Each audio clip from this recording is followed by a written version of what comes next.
Good morning. My name is Jane Kim, and I serve at Trinity Church in Manhattan as priest for sacramental life and membership. I'm here to celebrate my husband and your rector.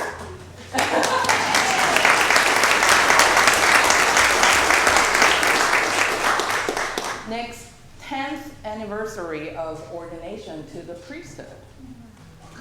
Nick and I have come a long way, individually and together, and I could not have asked for a more appropriate reading than the final chapter of the book of Job as the first reading today.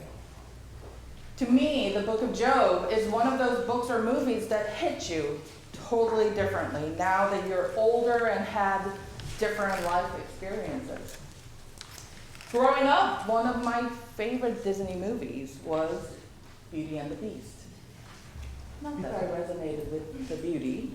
It just was a perfect inspiration and fairy tale with amazing soundtrack.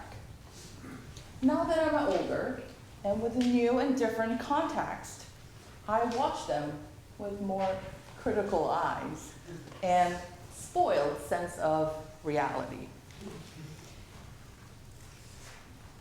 This does not mean that you can't enjoy them as much, if not more.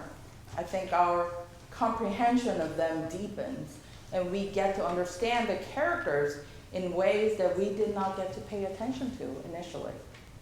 To me, the book of Job is exactly that. There are 3 books in the Bible known as the wisdom literature: Proverbs, Ecclesiastes, and Job. Proverbs shows us that God is wise and just, period. We learn that God has ordered the world so that it's fair. The righteous are rewarded, the wicked are punished. In other words, you get what you deserve. But then Ecclesiastes tells us that people don't always get what you deserve, and the world isn't always fair. The life is unpredictable and hard to comprehend, just like smoke, vanity, and meaningless. And this makes you wonder, okay, well, is God wise and just? That is exactly the question that is being explored in the final chapter of Book of Wisdom, which is Book of Job. If you are unfamiliar with Job, I'm going to try to summarize. Satan inflicts suffering on Job, who has been seen as blameless and upright, by proposing that Job might not actually love God, and he's only a good person because God rewards him. If God were to take away all of the good things he gave to Job, then he would see his true colors. And Job loses everything that he cares about. The majority of the book of Job shows the conversation between Job and his 3 friends, and they represent the best of ancient Near Eastern thinking about God and suffering in the human condition. Job and the friends, they're working from a huge assumption about what God's justice ought to look like in the world, namely that every single thing that happens in the universe should operate according to the strict principles of justice. So if you're wise, good, and you honor God, good things will happen to you. God will reward you. But if you're evil and stupid and do sinful things, bad things will happen to you. God will punish you. And for the next 34 chapters, the friends in Job go back and forth in very dense Hebrew poetry until the last chapter we reread today. From Job's point of view, it looks like God is not just, because he lived a good life and he was suffering. But Job ultimately realizes that God's perspective is infinitely bigger. God is vigorously interacting with a whole universe of complexity, and that is what God calls his wisdom. Job is left in a place of humility. Job never learns why he suffered, and yet he is now able to live in peace and in the fear of the Lord. Job is now the kind of person who, no matter what comes, good or bad, he can trust God's wisdom. I have known Nick for 13 years and have been married to him for 8. It did not come fast yesterday. For almost 8 years, coming November 5th. In those years, I have changed a lot. I have learned a lot, and I have grown a lot. But Nick has grown a lot. A lot. And I take full credit. Just like me, and just like all of us. Nick went through moments of Job's frustration. Why am I suffering? Aren't I doing everything I'm supposed to do? Aren't I trying to do good in this world? And why my suffering does not seem to end? What have I done to deserve this? During these times, what Nick didn't do was to blame someone else. He continues to ask, what can I do to make this situation better? How can I be a better disciple? Not, well, only if so-and-so did something different. Nick has been ordained for 10 years, and obviously I love him dearly as a person, but I have an immense respect for him as a fellow priest. He always brings me back to the last chapter of Book of Job, that God is constantly interacting with a whole universe of complexity that leaves us in a place of humility. Former Archbishop of Canterbury, Rowan Williams, said, "Becoming holy is being so taken over by the extraordinariness of God that is what you are really interested in. And that is what radiates from you to reflect on other people." So dear holy people of Caroline, what are you really interested in as a community of faith? In today's gospel, Jesus and his disciples came to Jericho.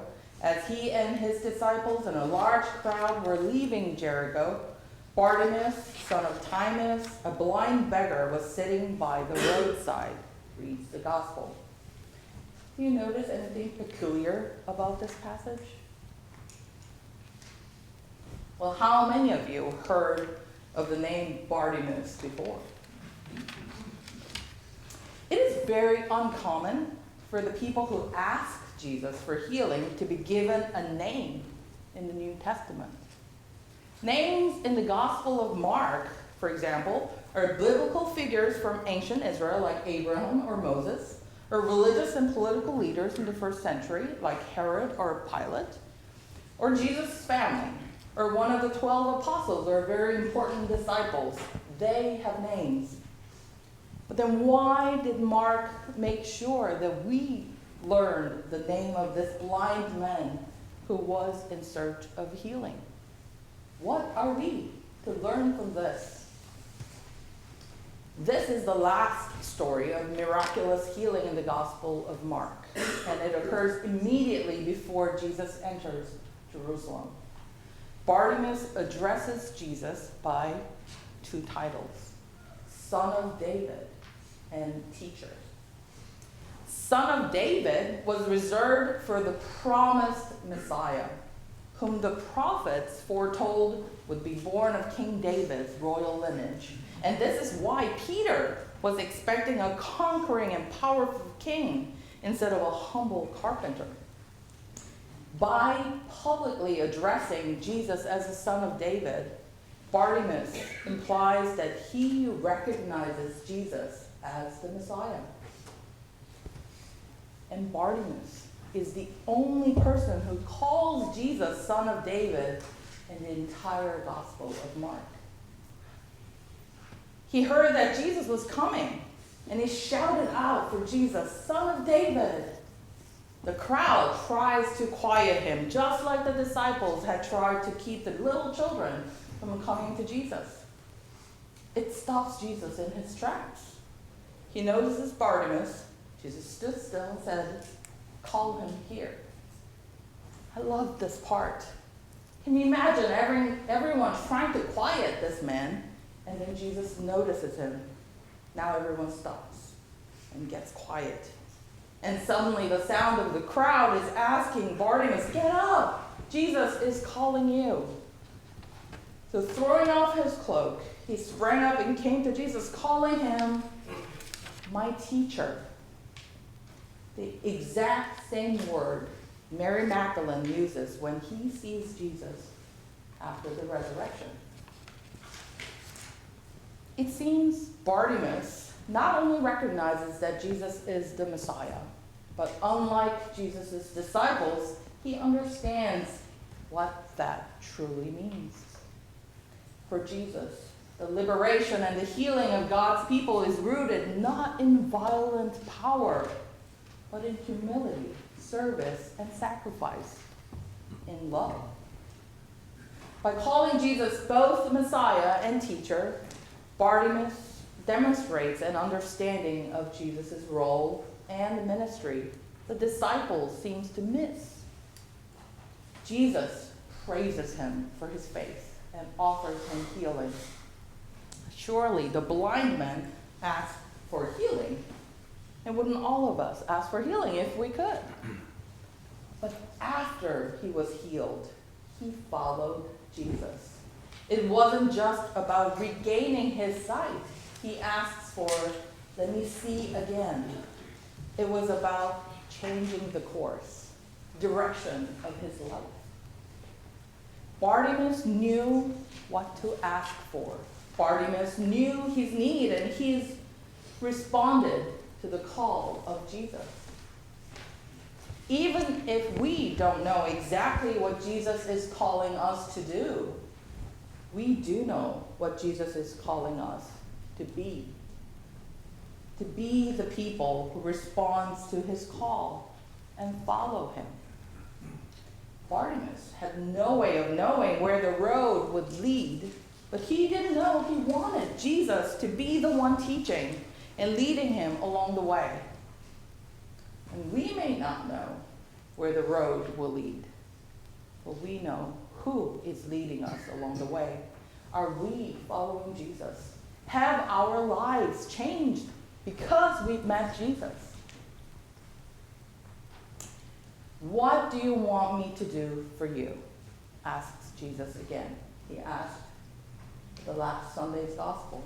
And the disciples asked for power and authority. They wanted the security of knowing they were important people in Jesus' kingdom. But today, Bartimaeus is asking to be healed so that he can follow Jesus. What do you want me to do for you? Asks Jesus. What will our ask? May we, like Bartimaeus, dig deep and discover what we need. May we, like Bartimaeus, find the courage to shout and jump up with joy and follow Jesus. And may we, like Bartimaeus, discover the power of asking rightly and with humility. Not to fill ourselves up with things that would not last or satisfy, but so that we might follow Jesus wherever he leads us.